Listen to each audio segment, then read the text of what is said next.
everyone, it's Ask Jeebers, and you are in my bathroom. So why are you in my bathroom? Well, it's because we've been covering a lot of amazing health topics on Ask Jeebers, but one of the ones that is very dear to my heart, and more specifically my head, is my hair. And I have been losing my hair. And I've been losing my hair over the last probably 5 or 6 years. And I know this because every time I take a shower here, I look down at my drain, and after the shower, I see these little kind of tumbleweeds of hair. And I know that's kind of disgusting, but it's real. And I know that many of you are dealing with that as well too. And so what's up, right? I don't want to lose my hair, but I see it coming in my future because you're going to see a picture here of my dad.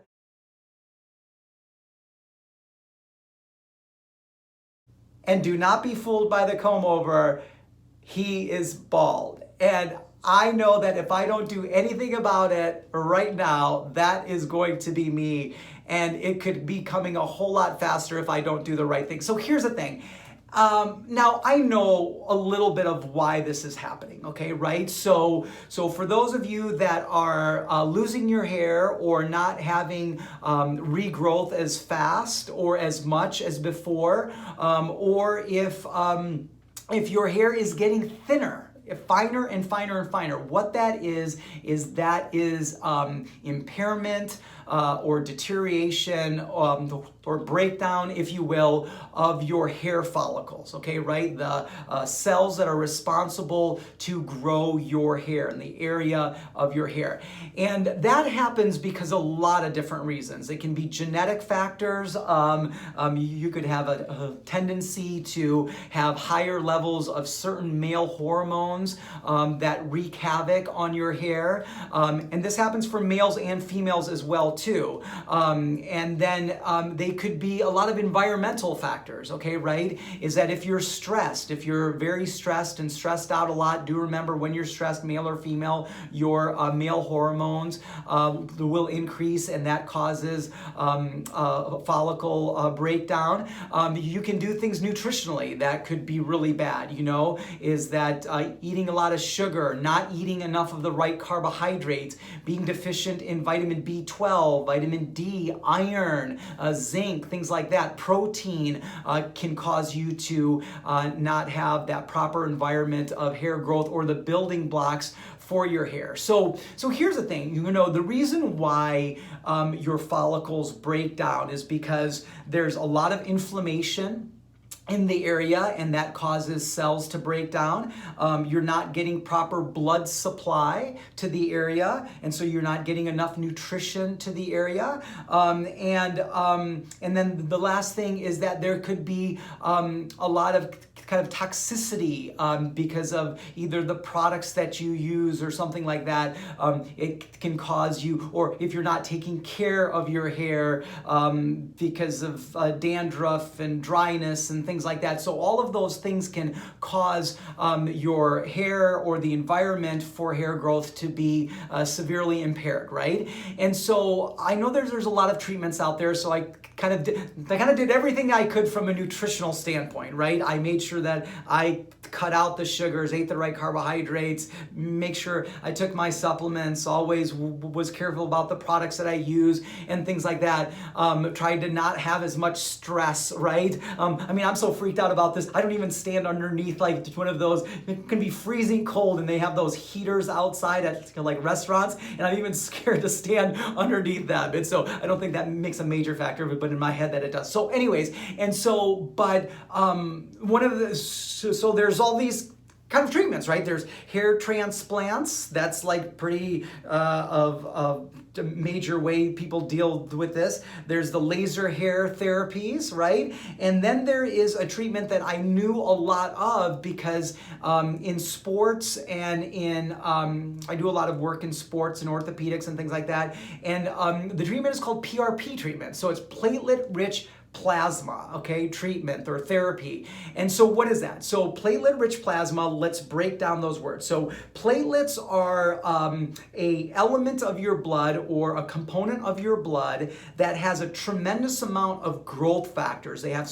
hundreds of proteins that are growth factors that either create growth or healing, or they're used as chemical messengers to go get white blood cells, stem cells, things like that to create healing and growth, okay? And then you've got rich, so platelet rich, and rich is just concentrating all of those platelets in one area. And then plasma is liquid, so it's your blood. And so your blood is made up of red blood cells and these growth factors and water, okay, right? And so platelet rich plasma just separates the very or separates and concentrates all of the growth factors and healing factors that are in your blood. That's why it's used in so many sports areas and joint issues and inflammation, anything like that. A lot of guys use it for tennis elbows. Actually, there's been a ton of research in that area, but I've used it in my shoulder and it's worked well. There's just a lot of applications for it. So anyways, that same concept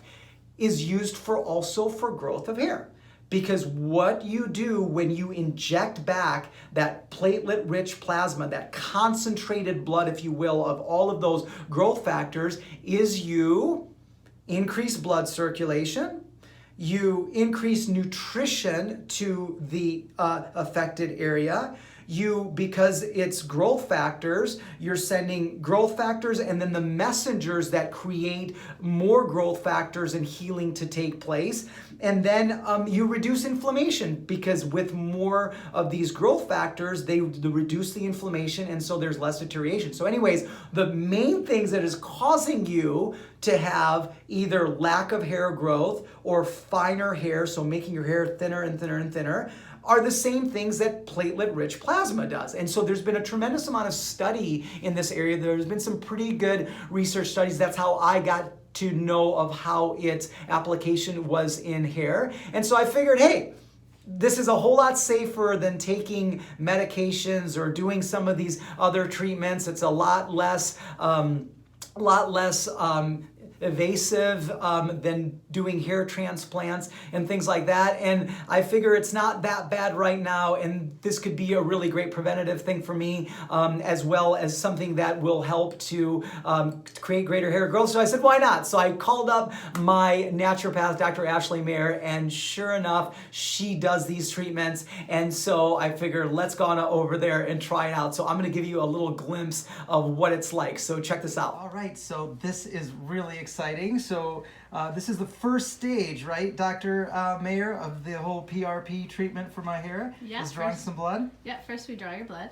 So we've got Nurse Angie, who's going to be doing this for Dr. Mayer here. So Dr. Mayer, like, how much blood do we actually draw for this procedure? We're drawing 22 cc's. Okay, 22 cc. And is that typically how much could be expected to be drawn for people? For hair, yes. For hair, okay. Mm-hmm. And so they draw the blood, and then what's the next process? We spin it in a centrifuge for 15 minutes. Here we have your tubes with your blood, and we are going to stick them here in the centrifuge. And Nurse Angie, we have drawn the blood, we've put it in the centrifuge, and now it's in the syringes, is that right? And so this is what it looks like? And so this is where all my platelets are. Yes. And they're ready to go into my head. They're ready to go. All right, let's do this, Doc. This is. You're going to see a little blood. How's that needle working for you? It's perfect. Great. I like the little ones. No, I think I like these better. Yeah. It's like And you the can hardly feel 27 it. gauge. Do you like these You literally better? can't even feel it. Like 30 gauge are great because All right. Now we've pretty much gone through your whole, so I'm kind of going over some of these other areas with the last little bit. Mm-hmm.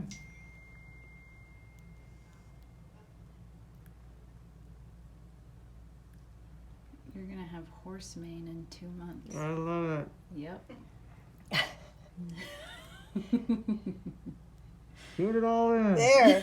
All right. It's all gone. All It's gone. all gone. Now I'm going to. Hey guys, okay, so I'm back from my treatment and I'm looking in the mirror and I'm not seeing necessarily any significant change. And clearly it's because it's only been 20 minutes and it's gonna take longer than 20 minutes. So usually what they say is it takes about 4 treatments. And so the treatments are usually 2 to 3 weeks kind of in between each treatment. And then you do another treatment every 6 months to kind of maintain it. So basically you kind of do this preload and then you do this kind of maintenance phase. And after about the 4th treatment, they say that if you're going to take to this, then you'll definitely see it. So guys, I think that this was a good idea. I think that, you know, PRP is very similar to nutrition for me, that you have to do a lot of other lifestyle changes that are going to help to support the benefit.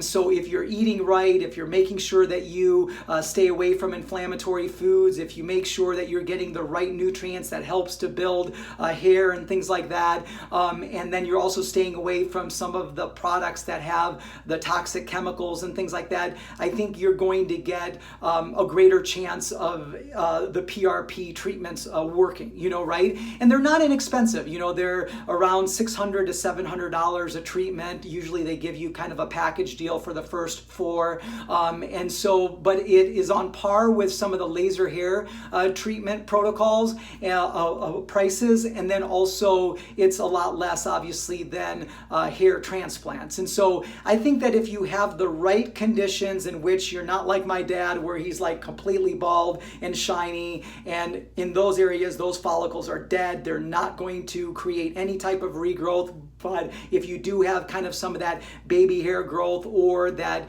you have growth but the hair is really fine, I think that this is really great. And then obviously you're complementing it with some of the other lifestyle things that you're doing. So anyways guys, I hope that next time that I see you, I've got this like wonderful kind of lush mane, if you will, but I'm willing to kind of stick with this. So anyways guys, hopefully you learned a little bit more about PRP, specifically for hair. But do remember, I think PRP is a great thing for any type of injury, especially ligament tendon injury. And remember guys, you don't always have to be perfect. You just got to do what you can, when you can, the best you can.